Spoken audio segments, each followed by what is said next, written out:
Hi, and welcome to simracing.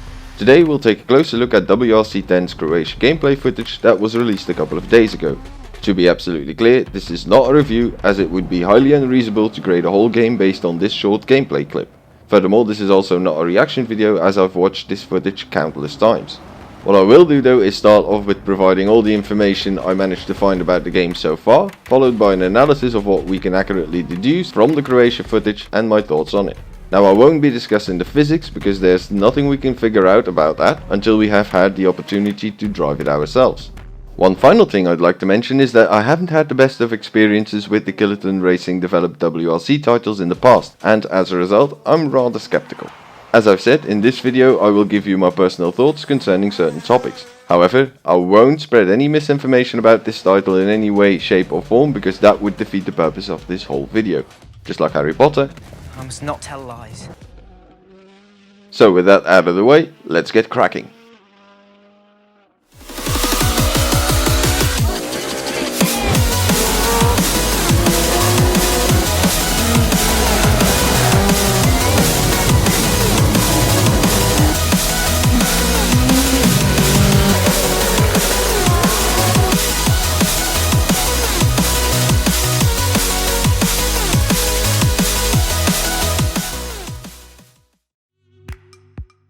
Just like the previous WRC games, WRC 10 is developed by KT or Kiloton Racing and published by Nakon.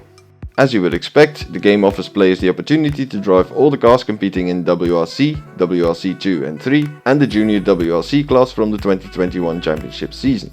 All the official liveries on each of the WRC cars will be available, as well as those of the drivers that most regularly competed in the lower classes of the 2021 season.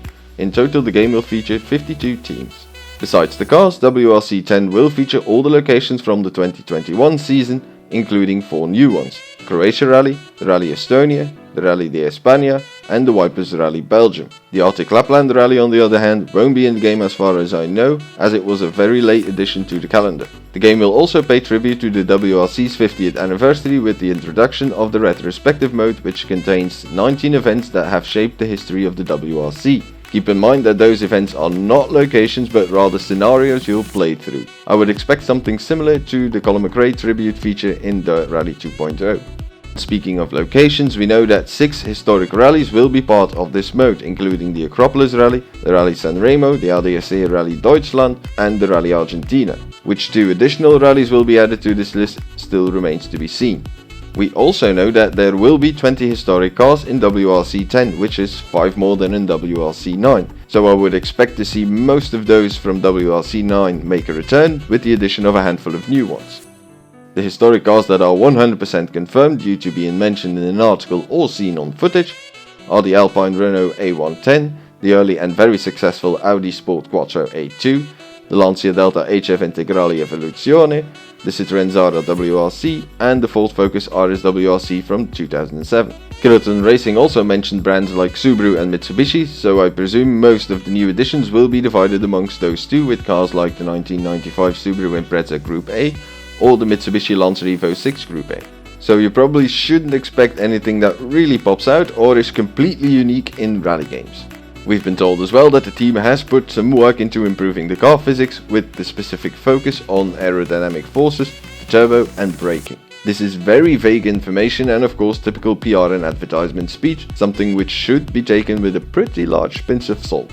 On their Steam store page, for example, they call their physics engine hyper-realistic and ultra-precise.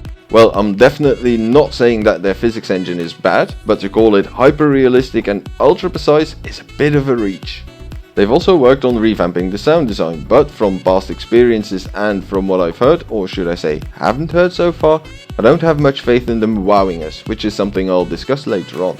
What else do you know? Ah yes, they've told us that the game will finally be able to run smoothly at 60 frames per second on all platforms, and I must say that it took them long enough to get that sorted out. Nevertheless, well done.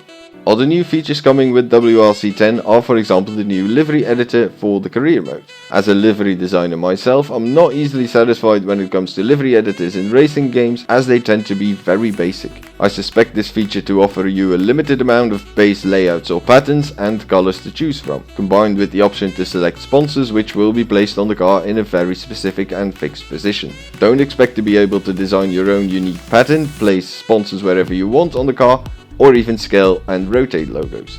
Returning features are the usual multiplayer ones, such as the daily and weekly challenges, clubs and their esports competition. Two highly requested features WRC 10 won't have are VR support and a telemetry tool for motion rigs. VR has been around for quite a while now, and pretty much every simulation aspiring rallying or racing game gives you the option to play in VR. So still some catching up to do there, but I don't expect to see it in any of the remaining Kiloton Racing developed WRC games. I predict that we'll see this feature appear once the license is handed over to Codemasters in 2023, as they've worked out VR implementation to a T in their rally titles. So that's pretty much all the information we know so far. WRC 10 launches on the 2nd of September 2021 on PlayStation and Xbox consoles, as well as on PC, with a Nintendo Switch version releasing at a later unknown date. And for all the PC players out there, you'll be happy to know that this time around there will be no exclusivity deal with Epic. You'll be able to buy the game from their store as well as on Steam from day one. Oh, and just so you guys know, WRC 9 will be available on Steam in that same month of September, 15 days after their new WRC 10 title releases. Yep, that's what happens if you agree to an exclusivity deal. As I've mentioned at the start, in this section of the video I'll give you an analysis of what we can accurately deduce solely from the footage, as well as my personal thoughts and possible concerns. I'll start off by going over the things I like, followed by the things I don't like or dislike. The first thing I really like are the stage layouts. As in WRC 9, it looks like this will be a major plus in WRC 10. The way the stages snake through the unique landscape looks very authentic and enjoyable. It looks natural. And compared to the footage of the actual Croatia event, the devs have been able to capture the characteristics of it very nicely.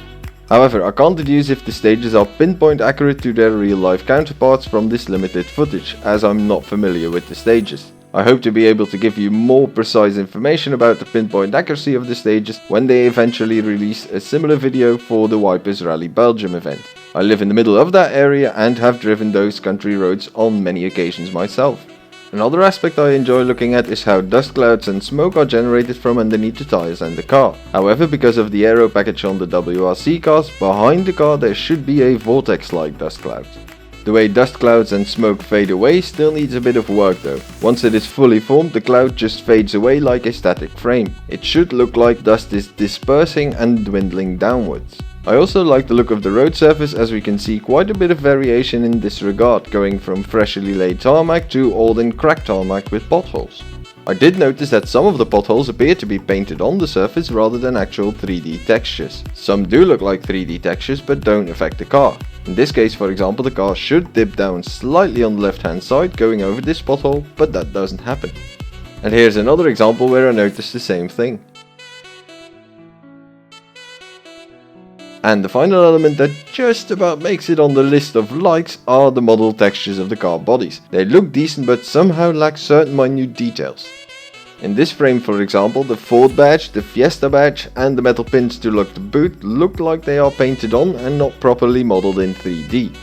You might think this is nitpicky, but remember that I'm a perfectionist designer looking at every little detail, and elements like this do pop out for me. We don't see such things in games like ACC or Dirt Rally 2.0, for example.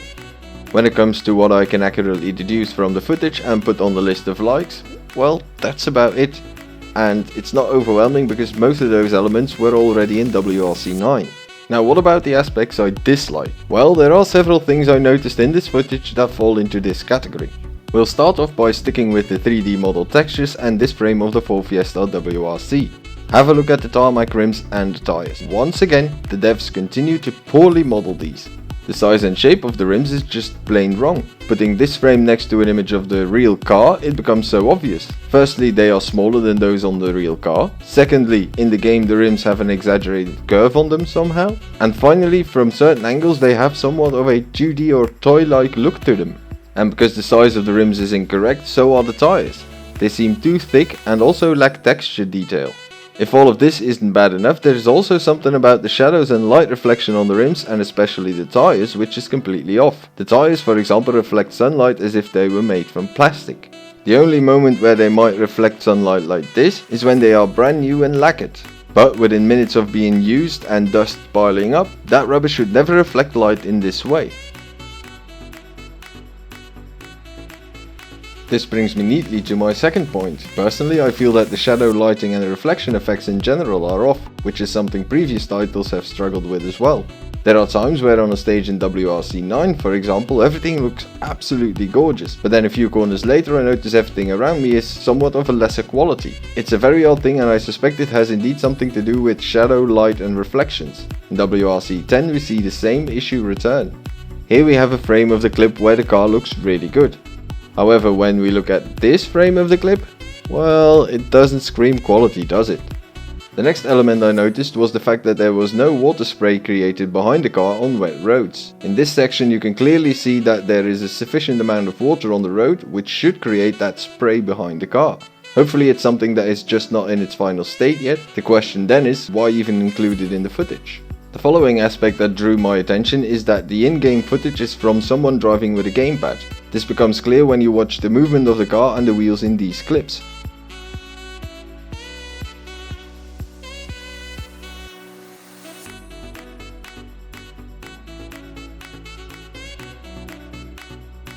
Now that raises a few questions in my mind. Firstly, why would you show off in-game footage of a racing game using a gamepad and not a wheel, as the driving looks very unnatural this way? Secondly, is wheel support not finally implemented yet? And perhaps the most worrying question that pops into my head, is the physics model originally developed using a gamepad and afterwards adjusted to work with wheels? If the answer is yes to that final question, then that is one hell of a red flag in my book. I hope it's not the case, but because they did use a gamepad for this footage, it creates doubt in my mind for me personally. And finally, let's discuss what I consider the biggest concern by a mile, the sound quality. We all know that the sound quality, ranging from engine sound to sound effects like skidding and gravel hitting the bottom of the car in previous titles, was absolutely poor. There's no other way of describing it. WRC 9's engine note sounds so artificial, and even though each WRC car has quite a distinguished engine noise, in the game you can barely hear the difference. In order to show you what I mean, I'll play 3 clips of different WRC cars from WRC 9.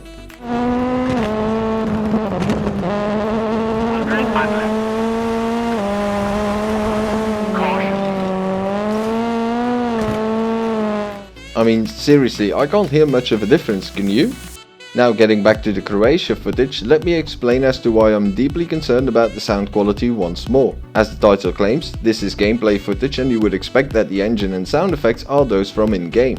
However, I quickly realized that at least 75% of the sounds, and yes, you heard that number correctly, at least 75% comes from real live recorded audio of the cars, which was then layered on top of the gameplay footage. Furthermore, it's not even layered properly on top. The recorded engine audio doesn't even match up most of the time with what is shown on screen. Doing it like this could be on purpose, but I can't think of any reason as to why you would do this. It doesn't benefit the video in any way. Normally the engine sound should gradually change from the moment the car passes by, right? Now listen very carefully to this clip.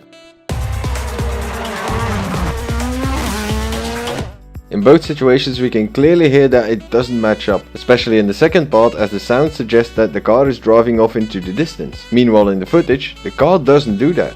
It really baffles me that someone thought this was a good idea. So basically those are all the elements I wanted to discuss. Now what are the preliminary conclusions we can accurately state about the upcoming WRC 10?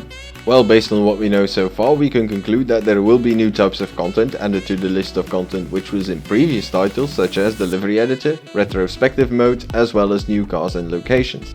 And that's all fine and dandy to increase the quantity of content. However, I always live by the code of quality over quantity. So how about the quality of the content? Have they made any progress on improving what they already had? Graphically there were issues with shadowing, lighting, reflections and detailing, and it seems that those things will return in WRC 10, which is a shame.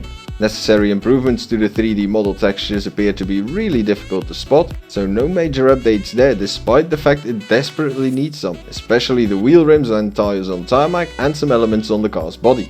All in all, it looks very much like WRC 9 at the moment. I was hoping for some major improvements, but so far I'm not impressed and frankly I'm disappointed. Having said that, we'll have to wait for more information, video footage and perhaps a hands-on experience to further explore the game and see where the developers were actually able to make significant changes, such as the physics for one.